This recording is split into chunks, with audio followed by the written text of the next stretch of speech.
A quick method to do decimal to binary conversion is write down the values of 2 power which are less than the number. So here we are writing down the values of 2, the power of 2, and 16 is greater than that, so we won't consider 16. So consider till here, and we have to see which values we can add to get this number. So we can add 8, 4 and 1 and we will get 13. So the values which are picking up, we would write 1 under them, and the values which are not picking up, we will just write 0 under them. So the binary of 13 is simply this. Now let's take another example. Let's take 25.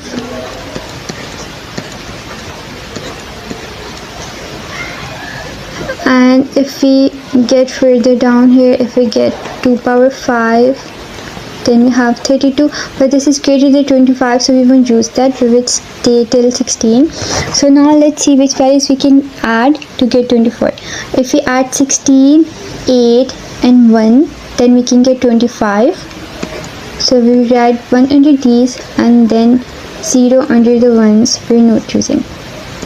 So the binary of 25 is 11001.